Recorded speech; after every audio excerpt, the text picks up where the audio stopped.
Ladies and gentlemen, please welcome the Michigan Women's Foundation 25th Anniversary Co-Chair and MC for today's program, Stacy Beeler.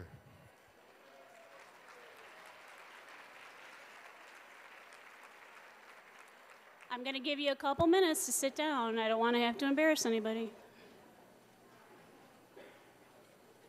Oh, but you got quiet really fast. That's great. Well, welcome. We do want to get started on time so we can be done on time. I am so excited to welcome you all here to the 25th anniversary celebration for the Michigan Women's Foundation. It's going to be an amazing program.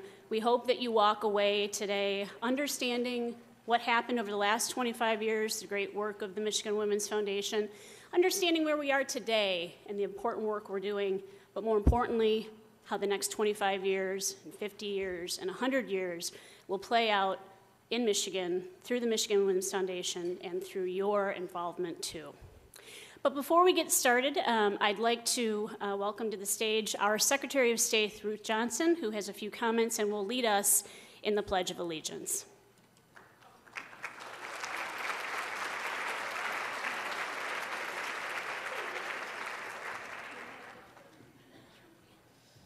Before we get started, as we put our hands over our hearts today for the Pledge of Allegiance, which was composed 120 years ago this year, let's really recite this sacred oath in honor of those that are serving our country and those that have served to protect our freedoms in America. Please join me in the Pledge of Allegiance.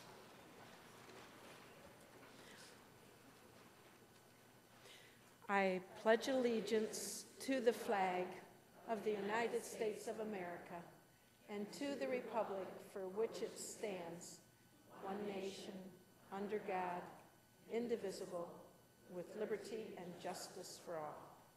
Thank you.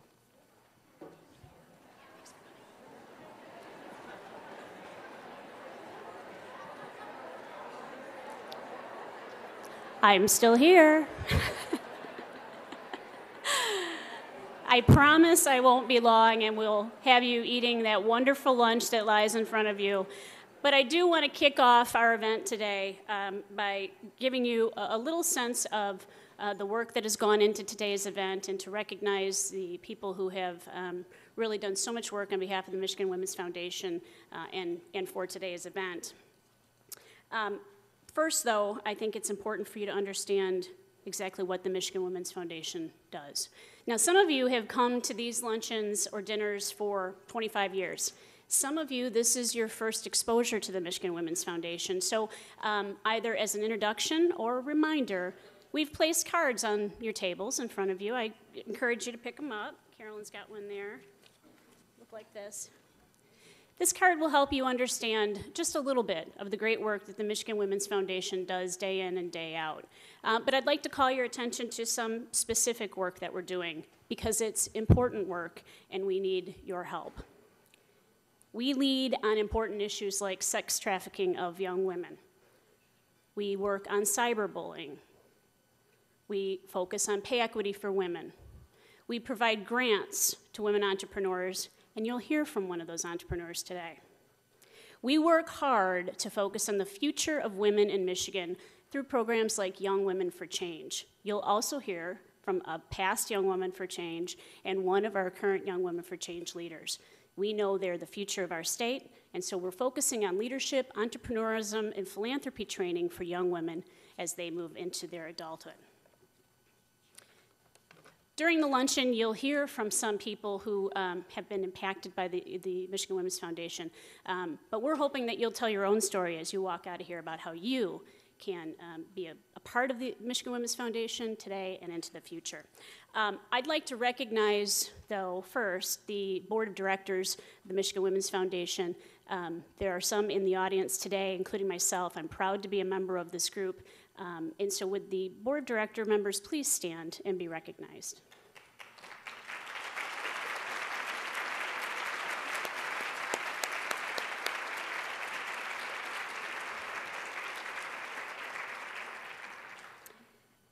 I would also be remiss if I didn't recognize there are 4 great co-chairs of our event today.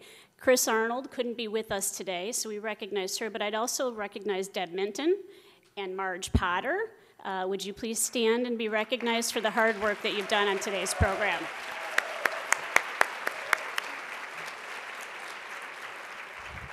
Anybody who's been involved in an event like today knows there's a large committee who does a lot of work, and there are many women and men who were involved in planning today's event. So I'd ask our committee to all please stand and be recognized for your fantastic work.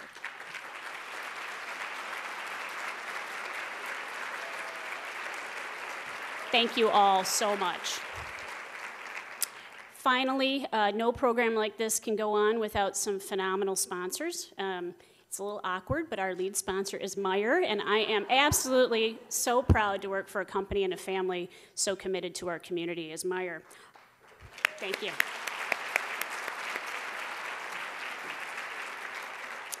Finally, I want to call out 2 specific patron sponsors, Plant Moran and Comerica Bank. Thank you so much for your sponsorship.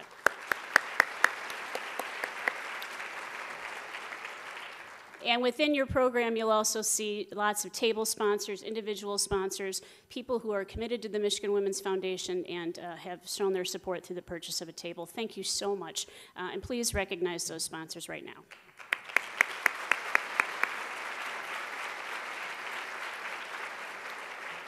So one last thing before we eat, I'd like to welcome my friend, Reverend Susan Sparta, who will lead us in our invocation.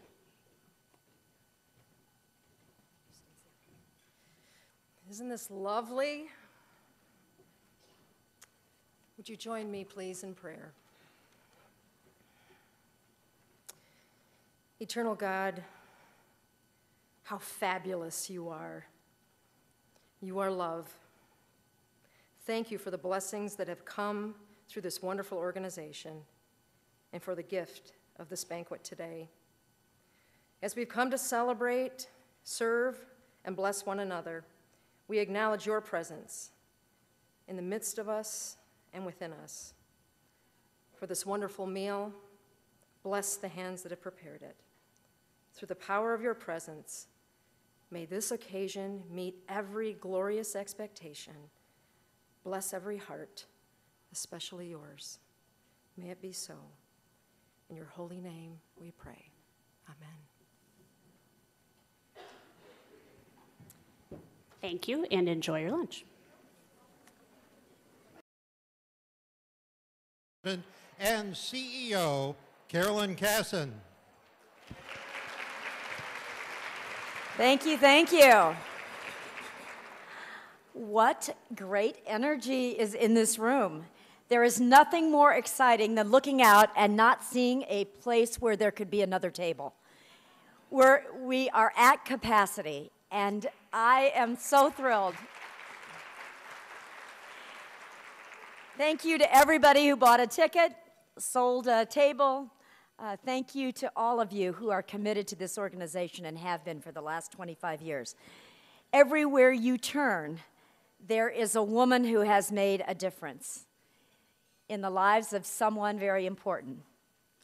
Maybe it's someone at your table, maybe it's the life of this community, but that's what today is all about. It's about making a difference and changing the world for women and girls. On behalf of the board and our incredibly small but very mighty staff,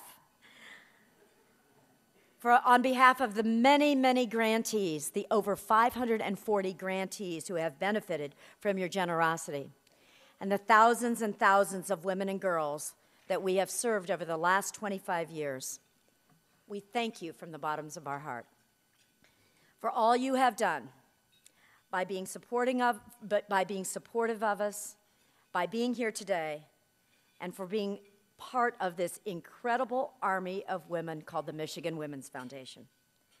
It's been a remarkable 25 years, ladies and gentlemen. That commercial that some of you remember, we've come a long way, is actually correct. In 1986 and 1987, when our founding mothers, like Gladys Beckwith, who's here today, Beth Gobble, Bobby Butler, I know you're out there somewhere, raise your hand. When those founding women were conceptualizing this incredible organization, things were just beginning to change for women. And it's because of them that things have continued to change. It's hard for the young women who are here today to realize that there was a time when women couldn't get credit without their husband's signature. That no woman had ever been elected to statewide office, Terry and Ruth. And that girls' participation in sports was relegated to cheering from the sidelines or that unfunded summer softball league that many of us participated in. The Michigan Women's Foundation has helped change all that. And today is a very special day to remember how far we've come because of you, because of your commitment, because of your caring about women and girls, and because of your support. But as you're going to see from the rest of today's program, this is no time to rest on our laurels. There is a great deal of work still to be done. Pay equity doesn't exist yet. Here in Michigan, women are still paid 66 cents for the exact same job a man gets paid $1 for earning. Our popular media still makes our young girls think that being thin is the secret of success. And our women entrepreneurs are still only getting about 10% of all the resources they need to start and grow their businesses. So we need every single one of you to re-up for the next 25 years. Please keep caring. Please keep inspiring each other. Please keep helping, and please keep giving. We can see a brighter future ahead. We really can see the end of this. We can see a world out there where in the future our granddaughters will say to us, "You mean women used to get paid less than men for the same job? That is weird." That day is coming, thanks to every single one of you. So please continue to finish your salads. I can hear you clinking. And if you want to reach for those beautiful, beautiful cupcakes, please do so. Because I have a few more people that I want to thank before we get to the heart of the program.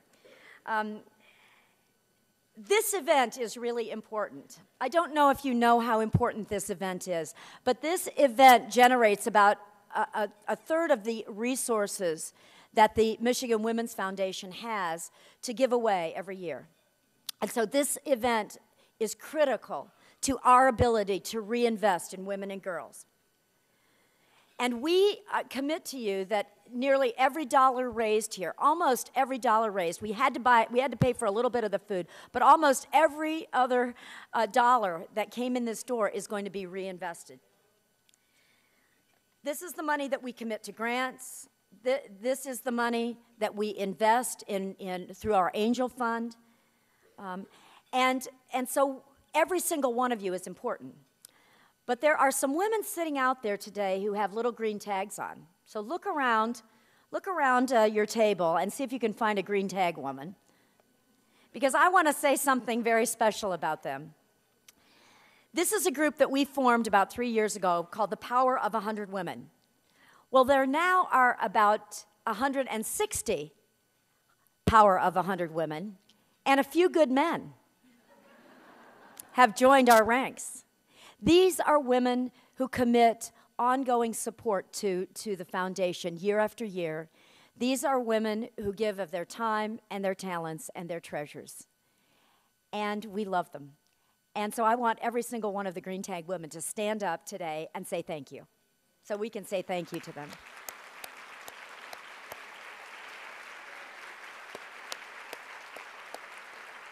Thank you, thank you, thank you.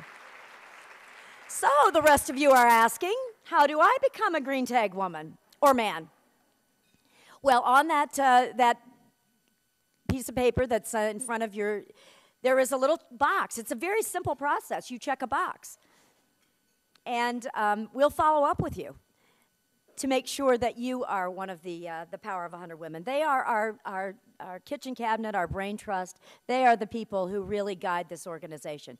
So thanks to them, and thanks to all of you who agree. If every single person in this audience became a Power of 100 Woman, you know, we could move to twice as big space next year. So that would be wonderful. Our luncheon is successful and raises so much money each year because we are supported by in-kind sponsors. The invitation that you received was designed by a volunteer who gave of her time and talents. The videography that you're going to see was provided by Grand Rapids Community College. The door prizes are all donated. The Gilmer Collection, Presser's Jewelers and Lee's. The video that you're going to see was a labor of love. The producers were Joni Abraham from over in Southeast Michigan, who worked closely with Mary McLaughlin here in Western Michigan to produce it. These people give their time and their talents and their products to make, and those little bags are all full of things that were donated.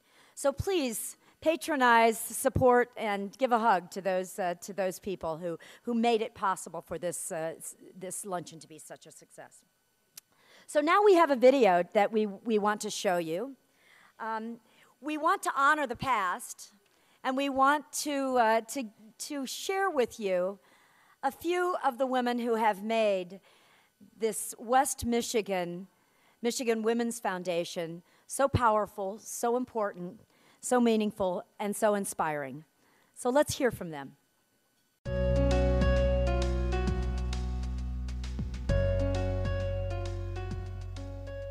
I'm Beth Gobble, and I'm a past board member, past president of the Michigan Women's Foundation. A dear friend of mine, Helen Milliken, asked me to be on the board. It was, actually one of those points in your life when things turn around. And the people on this board, Helen Milliken and Millie Jeffrey and Lana Pollock, all were such fantastic names. I looked around and I thought, what am I doing here? I can't tell you how much it has meant to me over the years. It was like finding your voice and finding one's voice. And a program called Young Women for Change. And that program has continued over the years. And the young women, high school women who go through this program and learn how to be philanthropists, how philanthropy works, has just been a remarkable thing. My name is Chris Arnold, and I am the director of the Bob and Alicia Woodrick Diversity Learning Center at Grand Rapids Community College. Young Women for Change is all about empowering our young women to make change in their community. It is the largest organization that is a grant-making organization for young girls. One of the things that's really exciting about it is that the girls are given a pool of money, and nonprofit organizations are applying for grants. And these young women have the opportunity to visit and learn about all these nonprofit organizations. And then they are empowered with making the decision on how and on who is going to get these funds. So it really teaches them about leadership, critical thinking, and making tough decisions. I'm Stacy Beeler. I'm the Vice President of Public Affairs for Meyer. Being on the Board of Directors of the Michigan Women's Foundation has afforded me an opportunity to look toward the leadership who started that organization. We call them the founding mothers. I am so grateful to be the next generation of that leadership. And with the Michigan Women's Foundation's visibility and their commitment to young women for change, it is my job, my obligation to those women to help them, to give them the hand up and to show them that courage and risk is exciting and that they have wonderful futures ahead of them here in Michigan. But I've really enjoyed the opportunity to change roles throughout the course of my career. And that's what I think is really important as a professional woman in Michigan giving back, is helping younger women see that there doesn't have to be a clear path over the course of decades, that real opportunity comes sometimes with taking risk and pushing yourself into a role that you may not quite feel ready for, but you go ahead and go for it. And that's one thing I try to give back. I'm Jean Enright, and I have lived in Grand Rapids a long time. One of the things that got me interested in the Michigan Women's Foundation was my opportunities at Grand Valley to work with young women there. It was a real treat for me to meet young women who have left their homes, left their parents, and left their friends and their established institutions, and who are looking to move on to the next life. I would like to urge young women to not only choose what touches their heart, but also to use their own capital, to use their social capital. I'm not talking about money, but if you work someplace, get those people involved in things that mean a lot to you. Hi, I'm Ellen James, and I have lived in Grand Rapids most of my life. I still feel, again, very, very strongly as a woman and as an African American woman that it, again, is so important for us to work together. I have gone on to work with women's groups, of which I absolutely love. I think it's so important that women be a part of the process. I think that we have so much to offer, and we should be sitting at the table when the decisions are made. What the Michigan Women's Foundation has done or continues to do, they have managed to move with the times. The things that they originally started out doing, they have expanded that to working with young women, and that is so important. It's exciting to see them. They're ready. They're willing, and we just need to create the opportunity for them. I'm Suzanne Teja. I've been a longtime journalist. I'm so proud to be associated with the Michigan Women's Foundation. This is an organization that wants to get to young girls early in their lives when they might not be thinking of themselves as leaders. When I was growing up in Detroit, my dad had 5 sons before his daughter was born. And he would sit me down and say, Susie, what do you want to be when you grow up? I said, Dad, I want to be your secretary. He said, you'll be the boss. I said, Dad, I want to be a nurse. He said, you'll be a doctor. Never that he thought, a secretary or a nurse were not great professions, but he wanted his daughters to know that they could be something more than what was traditionally considered a woman's job, that they could aspire to that. And I think I've never lost that. We all have strengths and we all have weaknesses. Spend no time on your weaknesses. They will probably inherently, naturally always be your weaknesses. Put all your effort and all your energy in your strengths so that you can be the best that you can be. And that will be good enough. My name is Deborah Minton, and I'm one of the co-chairs for the 25th Anniversary Luncheon. When we were thinking about the 25th Anniversary Celebration Luncheon, we had a few things in mind. And I think one was really pausing to reflect just on how far we have come and to really think about those key, critical, brave women who've helped us get here. I think through our time together today, to really continue to, not only for the young women, but also those that are seasoned leaders in the room, to continue to push on the culture and not wait for the culture to change, but to step up in your own way and make your mark, to continue to use your voice and to really think about and continue to mean what you say and say what you mean. I'm Jackie Taylor, and I'm the Vice Chair of Michigan Women's Foundation. I think one of the things that's most important to me after this wonderful first 25 years is how we strategically look at the next 25 years. We are the only foundation in the whole state of Michigan that focuses its entire mission on women and girls. The major value of Michigan Women's Foundation is having a great leader like Carolyn Casson, but an engaged board, a truly participative board, can also support her in the creativity that she has in the outreach, but we also need to be fully engaged in ensuring that we create the goals and that we meet the goals.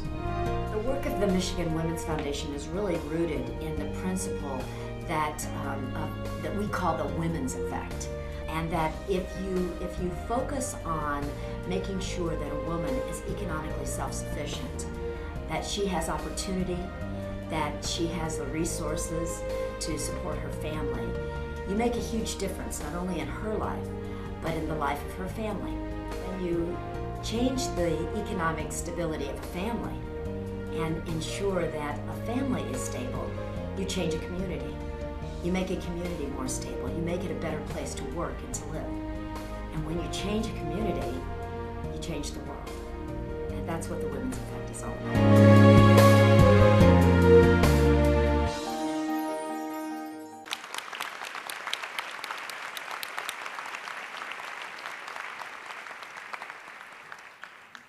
That was a pretty amazing video.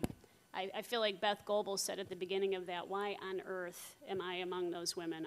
I'm so terribly honored to be a part of this organization because of those women and so many others who are really making huge differences in the lives of women and girls across this state. So please help me in congratulating the women of the Michigan Women's Foundation.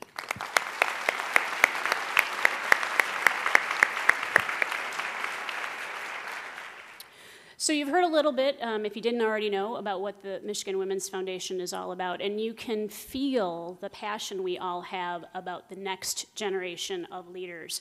And we spend a lot of time at the Michigan Women's Foundation and much of our resourcing around a program called Young Women for Change. This group, these women, are being trained on being good philanthropists, being good community leaders, and we know it's working.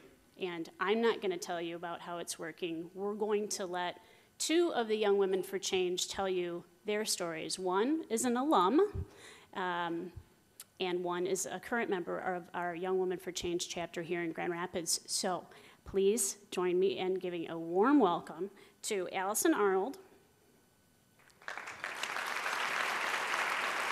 and Perry Williams Purcell.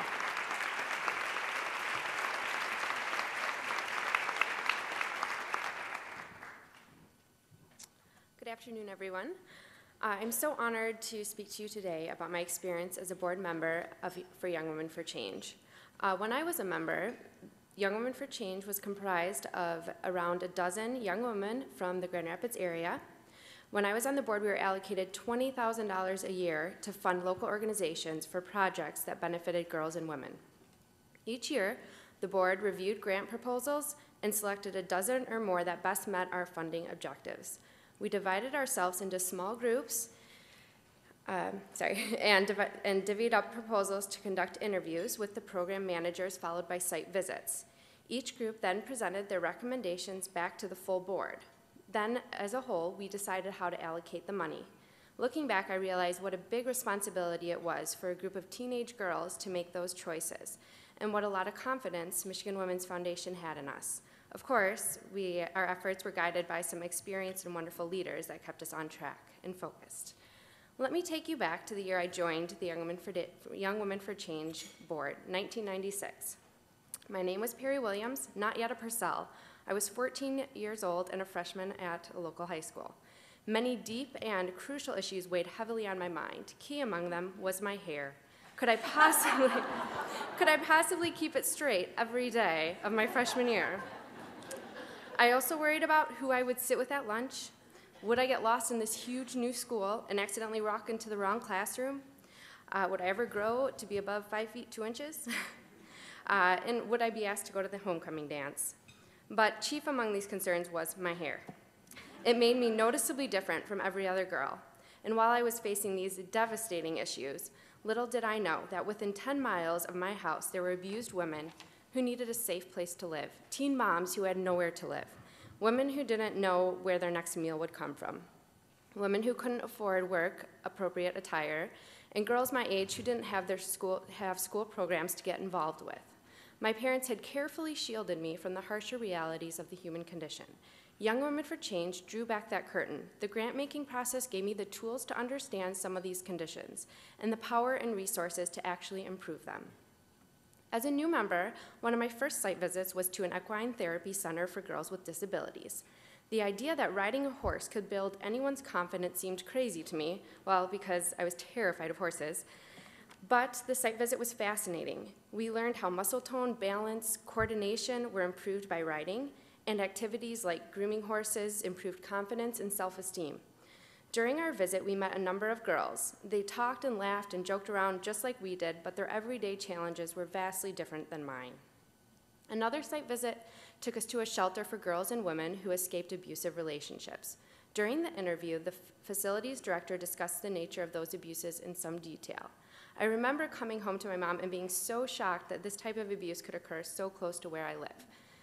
My group discussed this proposal at length, most of us trying to grasp the implications of what we had been told to us, trying to fit it into a context we could understand. Before the site visit, I recall being very anxious, and I had no idea what to expect when I went to the shelter. But it was pleasant, homey, and the girls seemed very happy. I've thought about those girls we met many times. They were no different than us. They could have been our classmates, our older sisters, someone we met in passing. Their scars were not necessarily on the outside. Most, I suppose, were hidden on the inside. They were women just like us, and they were in that shelter because they absolutely required protection from the persistent violence of others. Those are just two examples of the types of experiences I had during my first year with the Young Women for Change. At 14, I could not comprehend many of the issues, problems, and circumstances we learned about. But it was food for thought, a lot of thought. So much thought, in fact, that my sophomore year, I stopped straightening my hair. It didn't seem so unusual anymore, and I rather liked being a little different than everyone else.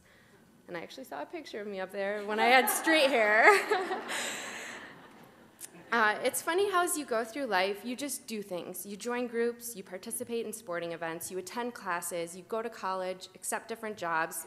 You get so busy doing, you rarely stop and think how these choices affect your life. So here I am, nearly 16 years after I first joined the group called Young Women for Change. I went off to college at Michigan Technological University, where I majored in science and received my teaching certificate. I've taught for 7 years, completed my master's in school counseling from Western Michigan, and on a side note, I'm a proud mother of a 4-month-old son, Nolan.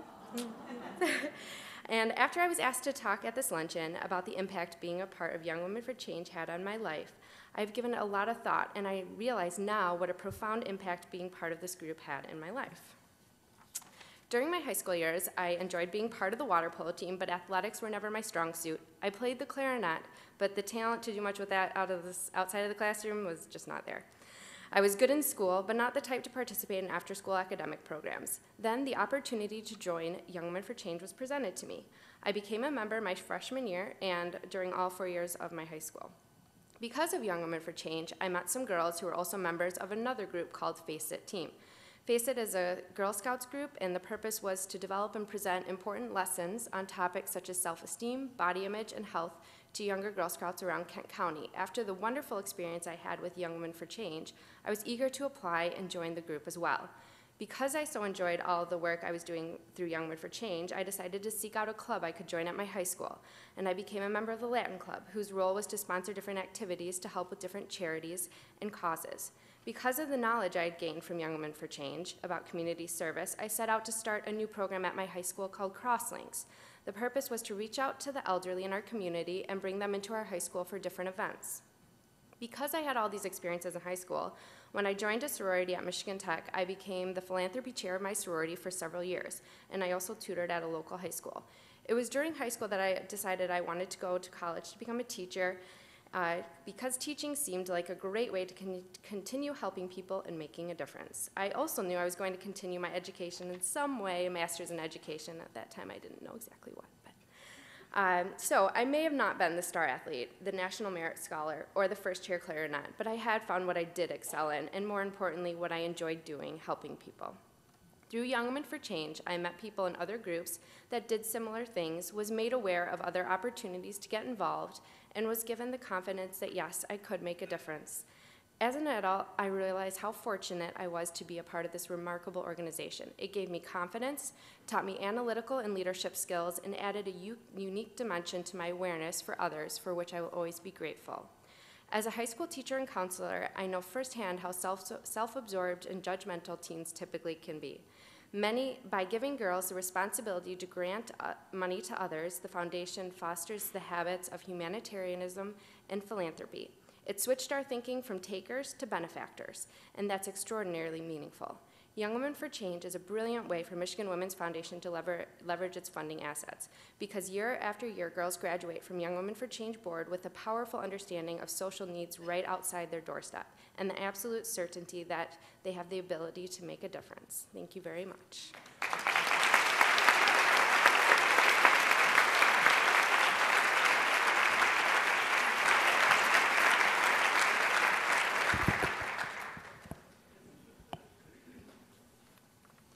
afternoon. As a young woman in today's society, I know firsthand how susceptible we are to the impacts of our environments, experiences, and social media. The new century has brought us phenomena some would never have even dreamed of. Cures for diseases, a music library that can fit in the palm of your hand, a computer that can fit in your purse, or this weird thing called text messaging. Anyone knows that all good typically comes with some not so good. A new age of cyberbullying or reality television shows where girls become thinner, modesty diminishes, and language turns vulgar.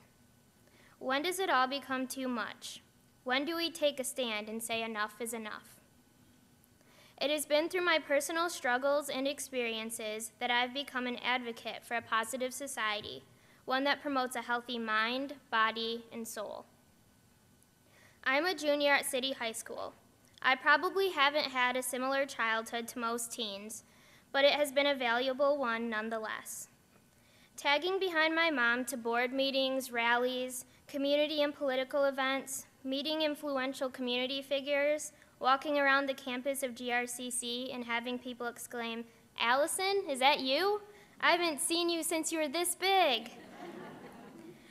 Growing up, this has always been the norm for me, but a life I've never taken for granted.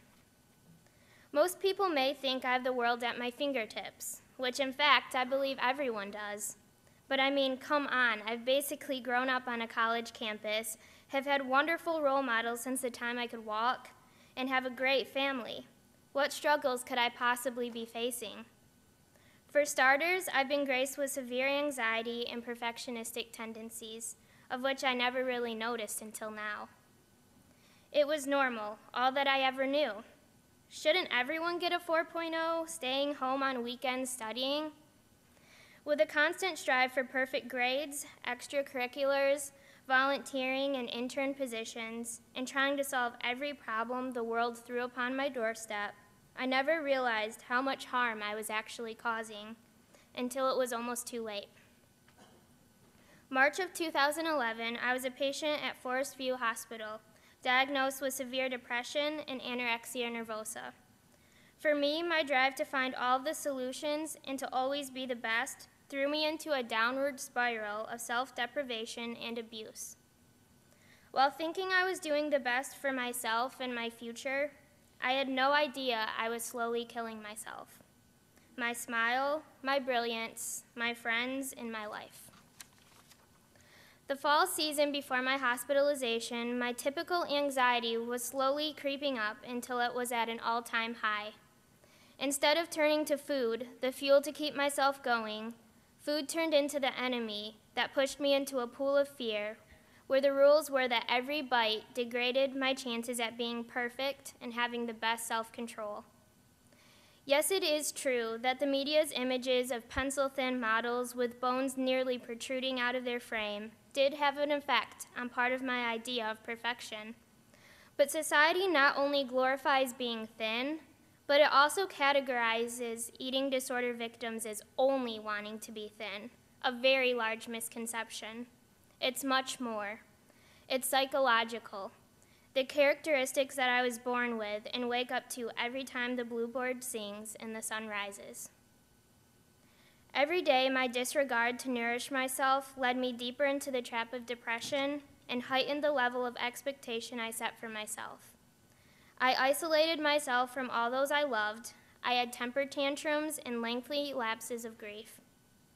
I was too exhausted to even carry on all of the dreams and goals I had set for myself when I was 5. I remember once looking at myself in the mirror. I could see all of my bones, the tightness of my skin. At first I was appalled. Am I really this thin? The next moment, my malnourished brain validated it as me being healthy and under control. And life continued on.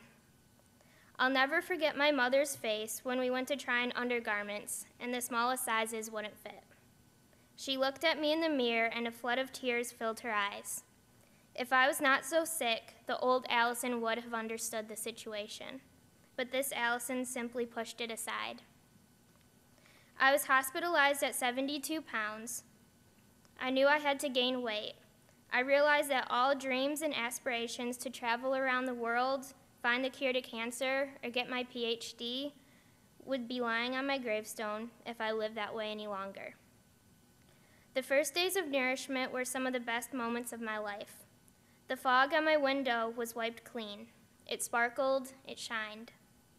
All of the answers seemed so easy, so simple.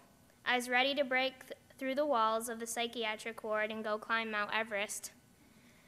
What was I doing just sitting there? The birds were singing, the sun was shining, and it was time for me to go. But I was building my strength, and that meant learning when to take a rest. Society glorifies perfection in every aspect of our lives, whether it's being valedictorian, homecoming queen, football star, or the girl with the best body, making everyone suspect to society's evils. I can tell you that everyone, whether or not they have tagged behind their community-oriented mom all of their life and has a 4.0 GPA, is struggling. Recovering is not easy. It will always be a recovery, but it's worth the fight. I now stand here stronger than ever as a member of Young Women for Change to prove how we can overcome any obstacles so that we can spend our time and talent to help others. Young Women for Change is a philanthropic group funded by Michigan Women's Foundation that gives grants to organizations to help improve the conditions for women and girls. Our group receives grant proposals based on what we feel are the most pressing issues in the community. We then choose which organizations to give funds to. Part of our curriculum is doing volunteer work in the community. This past April, we hosted a showing of the documentary Misrepresentation to foster community awareness of women's issues in the media and also fundraise so that we will have a larger pool of resources to give out. My experiences with Young Women for Change have been life-changing, from learning philanthropy to gaining a sense of pride and power that we young women are truly making a difference. It is programs and opportunities like this that give positive motivation to youth, especially young women, so that we can establish a powerful generation of women that will continue to better the health of society, and perhaps save one more from a life of destruction. With organizations such as the Michigan Women's Foundation, it is my hope to spread programs like Young Women for Change so that more girls can be led to a path of strength, power, and hope. With my background, experiences, family, and tremendous role models, I've been able to break out of my illness. But for those who did not have direct support, I cannot even imagine the struggle and hardship that they face. To all of those who have guided me to a life of well-being, whether they are those who allow me to intern with them and learn more about their businesses, the CEOs who take interest in my ideas, the individuals who take me to lunch to offer their continuing support, or one in the stack of letters of encouragement I have received, thank you. It would mean nothing to speak the name of a few without giving grace to all of those who have been by my side. My painful experience has further instilled in me the insight to push forward and spread awareness of society's impacts, this disease, and the need for support and role models to all. Because no one ever knows who may be struggling, facing life or death. Thank you, Michigan Women's Foundation, for 25 years of continuing support and efforts to creating a legacy of brilliant women. We cannot achieve and sustain change around us if we do not love ourselves from within, and that is where all change begins. Thank you.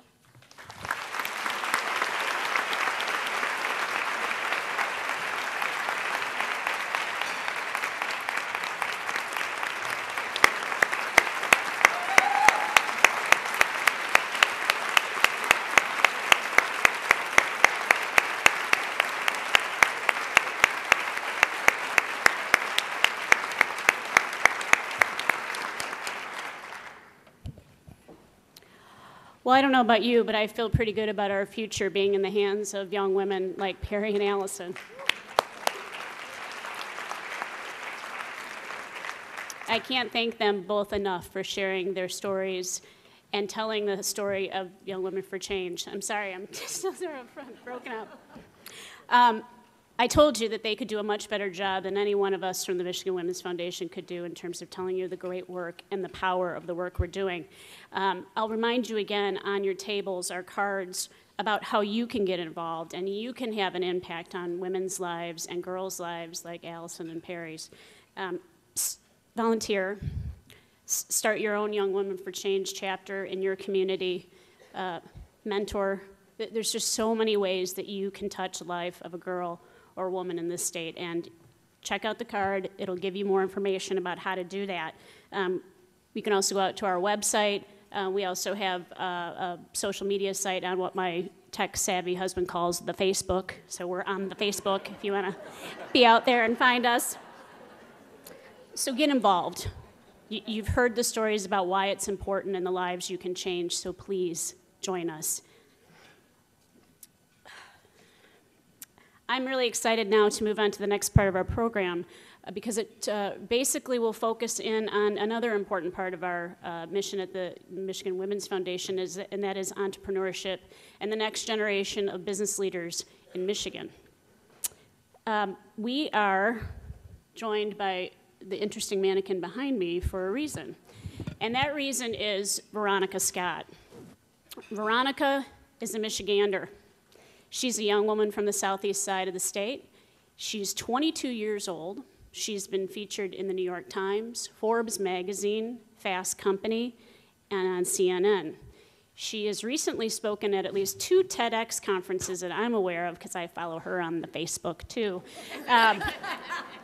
She's done more in her 22 years to impact women and the homeless in southeast Michigan than I'm sure just about anybody in this room, and she is absolutely remarkable. Let's watch this video about her.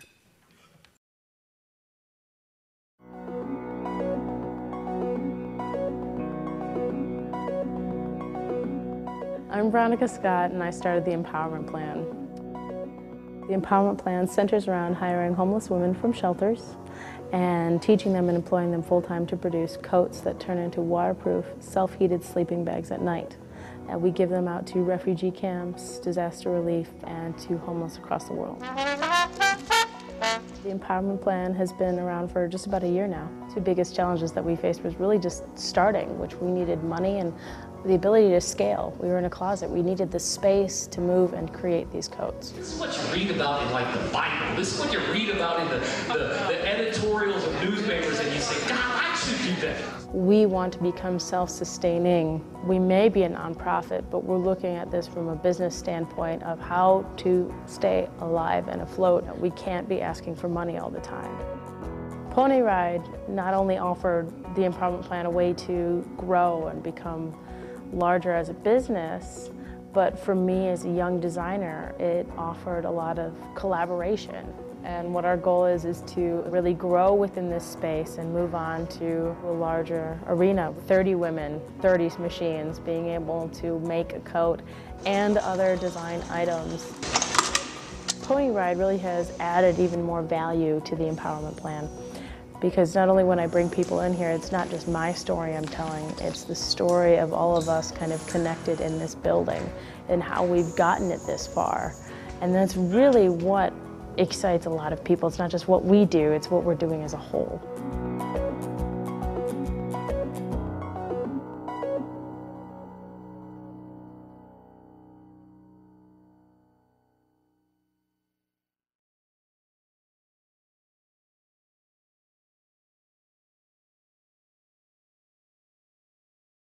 Please join me in welcoming Veronica Scott.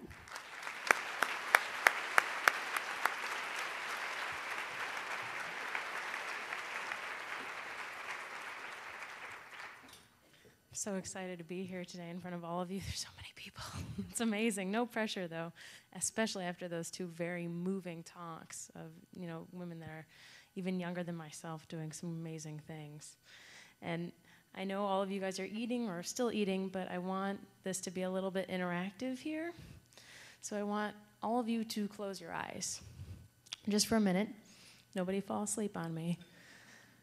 And I want you to imagine the coldest day you've ever experienced. Now come on, we're Michiganders.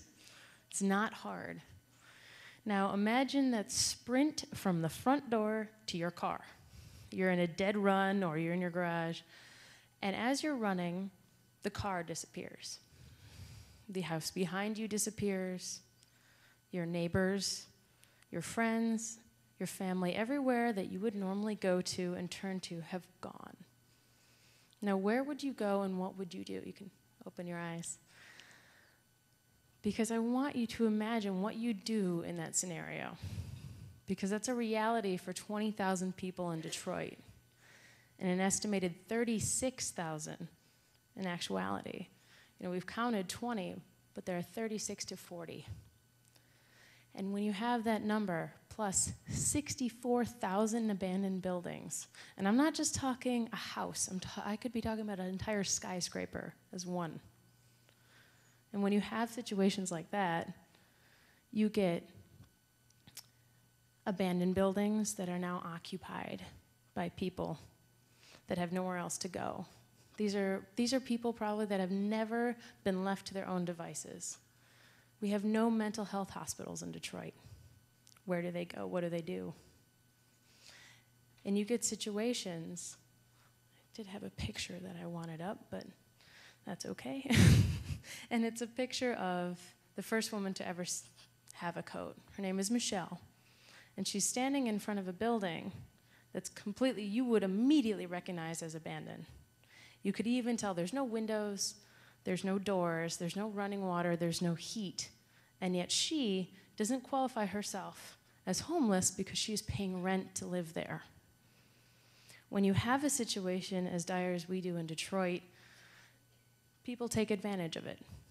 You have that many homeless, you could have a building per homeless person in Detroit, plus possibly 2 per person. And when that happens, you get people like Michelle saying, I'm not homeless, I have a place. Well, you're paying for a place that you can't live in, you can't survive in.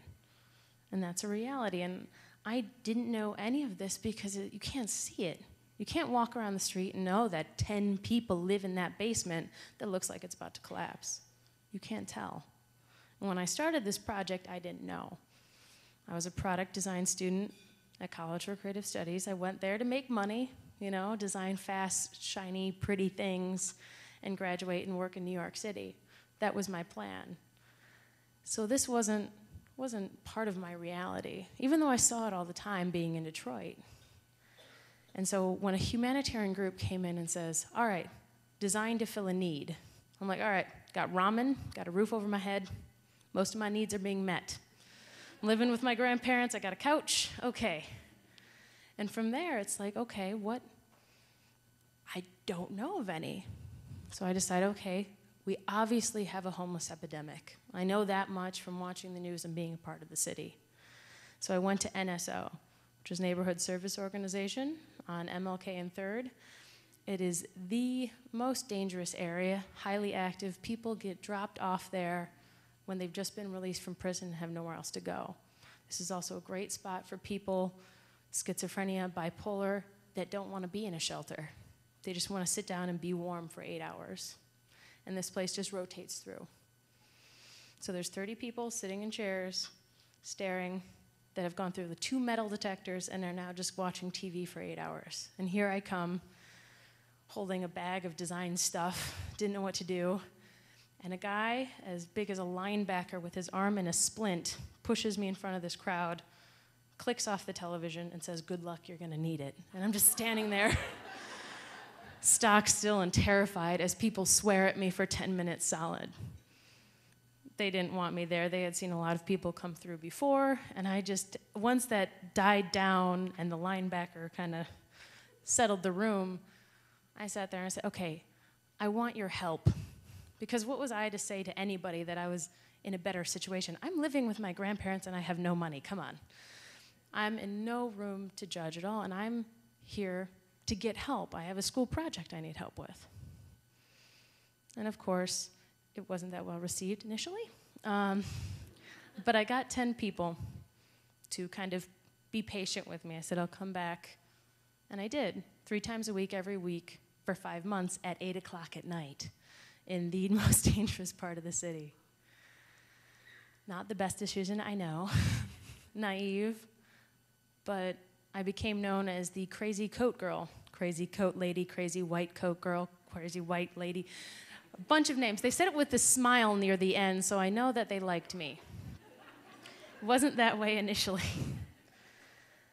And it was pretty amazing to just kind of, I wasn't volunteering. I can't say that I didn't do any work. I just basically just sat there and listened to people as they talked. They walked me around.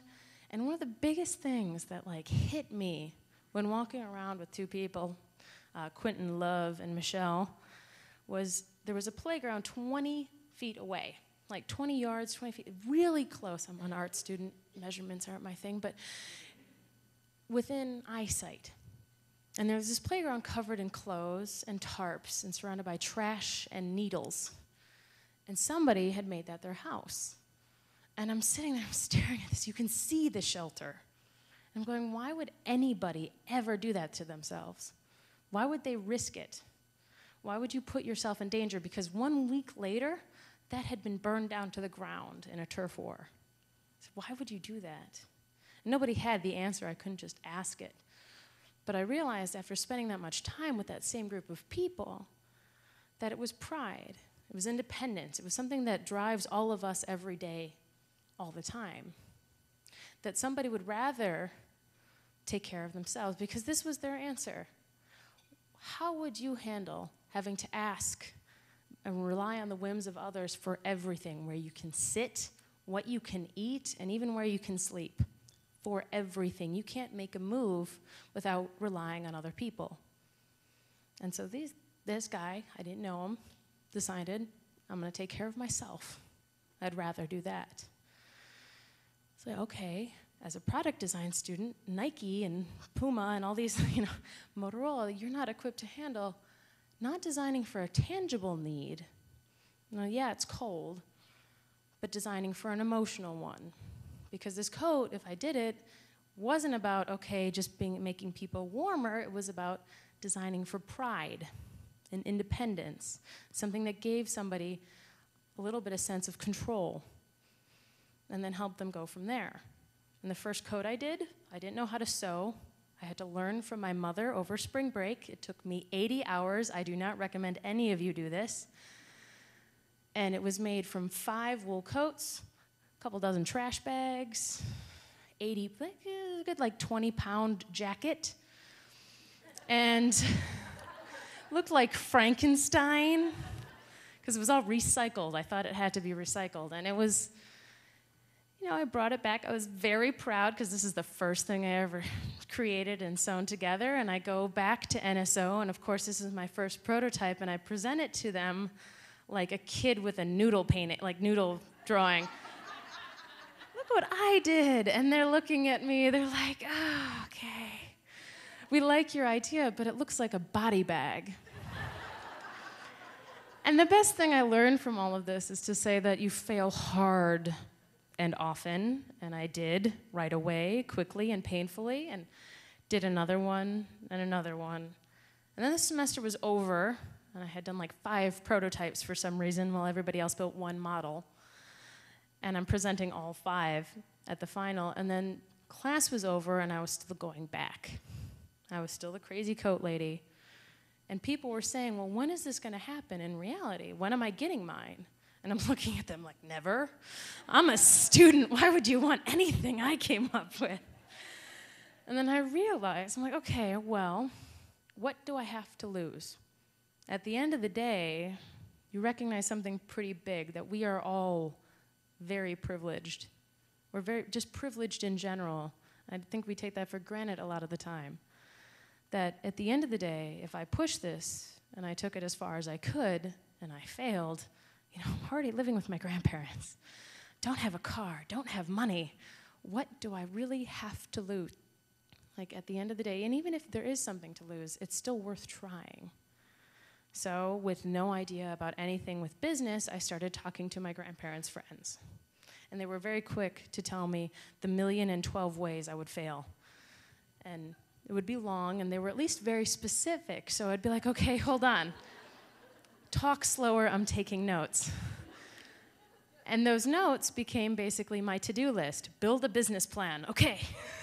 And as an art student, reminding you again, because my first business plan was 16 photos, 3 sentences, and a tiny little spreadsheet in the back that said I needed $1,600 to operate for a year, which was... Money is not an art student's forte, okay? And I presented this, and I got an opportunity. I realized I needed money. So I was like, okay, I have an idea. People want it on the streets, and I know this because I designed it with them. They want it, okay, let me do it. I have an idea, now I just need money. And that was it for me. That's what I thought. And I had the opportunity to talk to the CEO of Carhartt, and here I am bringing what looks like a giant trash bag into his office and sitting with him for an hour as he looks at me at the end, and he's paged through the business plan. And he's looking at me like, okay, what do you really need? And I go, I need sewing machines. And he's like, well, what kind? I'm like, the industrial kind. What kind of industrial sewing machine? And he's listing them off, single needle, double needle. And I say, okay, I'm going to go for double needle. That's 2 needles. That's better than 1. And this is all my decision-making process, and I hope this proves to you that you may not need to have all those skills right off the bat, because people will come in and help you if they can recognize it. And so within a week, I had 2 tons and 2 freight trucks delivering 3 industrial sewing machines, 700 yards of fabric, zippers, Velcro, everything, to my grandparents' house. And I realized from that moment, I'm glad you're all laughing, because I was very serious at this point. At the time, I didn't think it was ridiculous. I thought it was terrifying. And then I went back to the shelter. I went back to NSO and said, okay, here's what I've done. And as I was leaving, this woman starts screaming at me, yelling at me from a distance. And so I turn around, of course, and I'm like, okay, what is it? What did you want to say? And I introduced myself, and she's like, your coats don't matter. Jobs matter. And at the end, she was right. It's like, okay, am I creating a Band-Aid? Or am I creating something that prevents the cut in the first place? Okay, what am I going to do? What was I really going to do? Was I going to put these in my grandparents' basement and sew these with my mother? I'm horrible at sewing. I am god-awful. It's awful. It's horrifying. I wouldn't even give my coats that I produced away for free. And so it was like, okay. I went back to the shelter and said, I guess I'm going to start hiring somebody. And the first person I ever hired was Alicia in December of 2010. 3 months later, because we had been getting an influx of donations, just because of, for some reason, people liked the idea pretty early on, she found a new apartment. She has 3 kids, and her youngest son, who's 6, they've been all enrolled in charter schools, and Tabian was learning Japanese. All within the first 3 months of doing this, in literally a closet in a shelter, producing these. We couldn't actually build a whole coat because we couldn't spread it out on the floor because it was too big. And that's when I realized, oh my God, I'm not going to New York, nor do I want to anymore. I've not only created a career for myself, but for somebody else. And now I have to hire moms. Who else will I ever want to hire? Because not only did I change her life, it was the life of her 3 kids. And like, okay, I'm doing this. And from that point, it was like, okay, time for the next group of people. And you saw our building in that video. And I had to show it off because it's very cool. And we've spent since June working on it. I had power washing 60 years worth of tobacco off of it. And building and destroying walls. And now we have 3 women. We're going to hire 3 more in May. And personally, I would love to get a volunteer up here so we can show the coat off. Really quick, if anybody wants to come up here and try a coat on for real.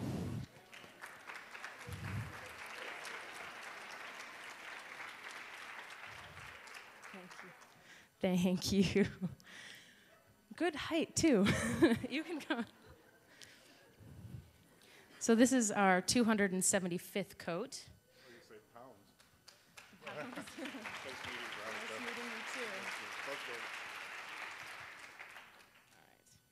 can wear it as a bag.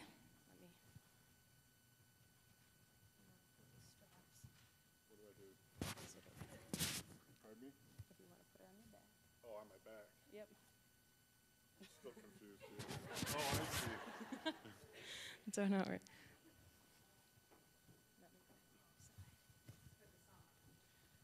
This is for the off season, basically. Not across your waist. Up, up, up, up, over here. There we go. Like a. Let's get somebody else. No, you got it. Hold on, I'll do it for you. Ah.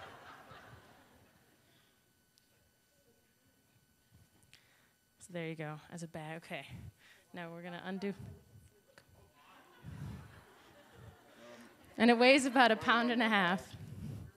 So if you turn around, there we go. Rotate. All right, so what we're gonna do is unlatch it. And it's made with a Tyvek exterior and then an interior of Thinsulate. And then on top of that, we have a lining that was given to us by Carhartt and Steelcase.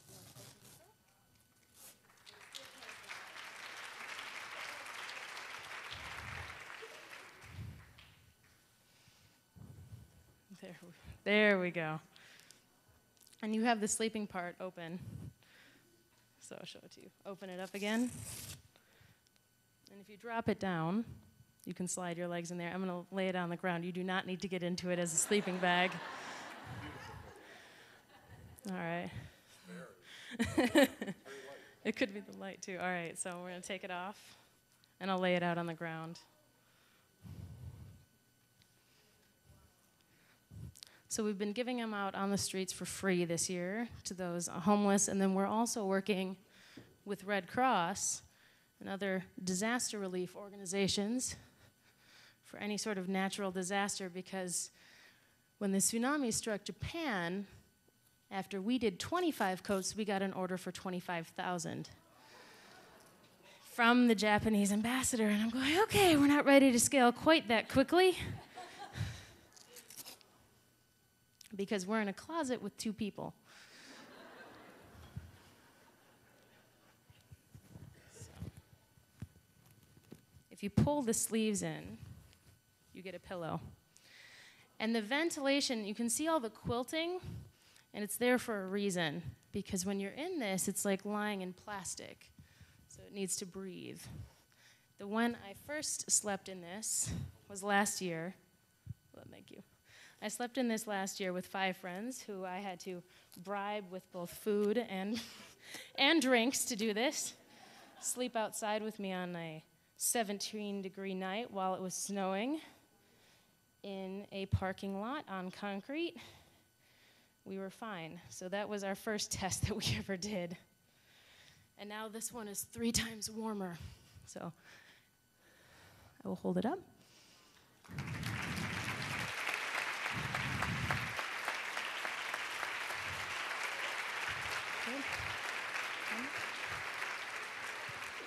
It was very exciting, kind of just taking the idea that I had of, I knew what I wanted it to be and just sprinting at it, basically. All right, I'm all set. Yep. Should I get Carolyn in the coat?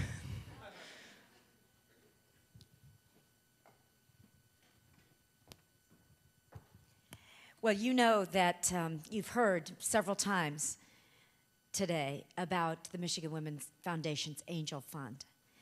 And we want you to know that this is a historic moment because our Angel Fund loan and investment is going to go to Veronica to help her scale this business.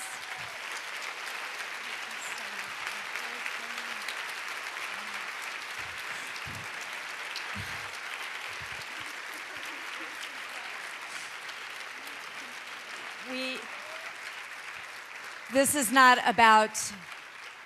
about 12 women. This is about 12,000 women that we need to employ. And I hope you agree with me that this is the young woman who can build that company, and we can scale that big.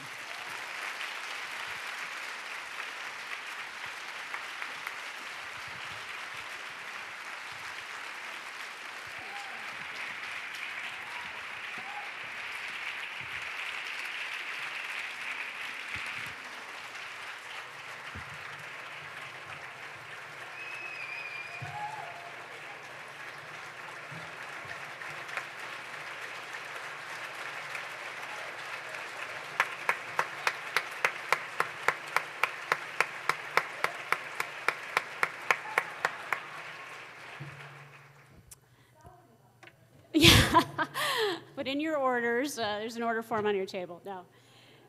Wow. Well, so now you are all officially part of the Michigan Women's Foundation because you just watched one of our most memorable moments, our first Angel Fund to the Empowerment Plan. Veronica, she's running out to talk to the media because she is a rock star.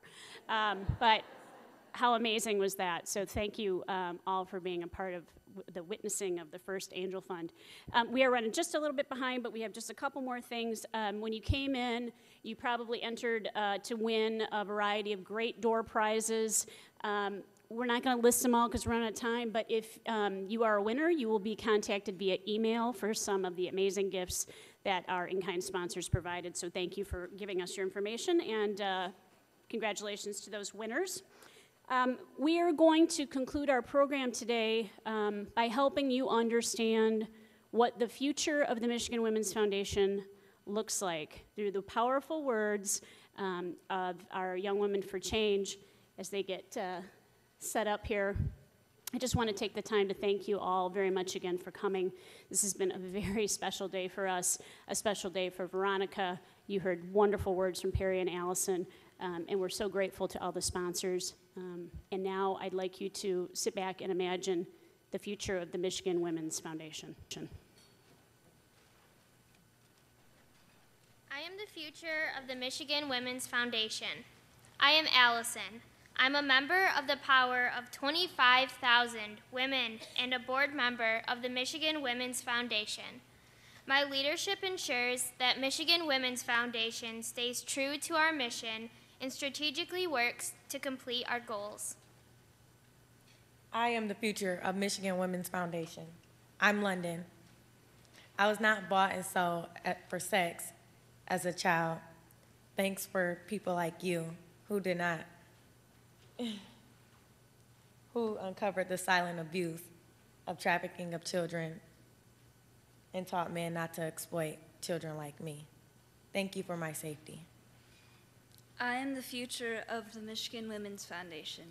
My name is Haley. The year is 2017. I am one of 2 board members under the age of 25 because the foundation is committed to female youth leadership in the community. I bring a fresh and progressive voice that speaks to all young women in this state. I am the future of the Michigan's Women Foundation. I am Amelia.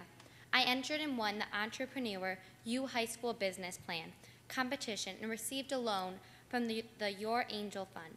I grew my business into a multinational company that leads the nation in best practices for family-friendly work policies and employs thousands of women who earn equal pay for equal work. I am Perry. I am a philanthropist. The year is 2037, and I helped build the Michigan Women's Foundation endowment to $25 million through my time, talent, and treasures. Won't you join me in making all these futures come true for Michigan women and girls? Won't you join us in making the next 25 years even more spectacular? Again, please reach out to us through the cards on the table, go out to the website, get on the Facebook.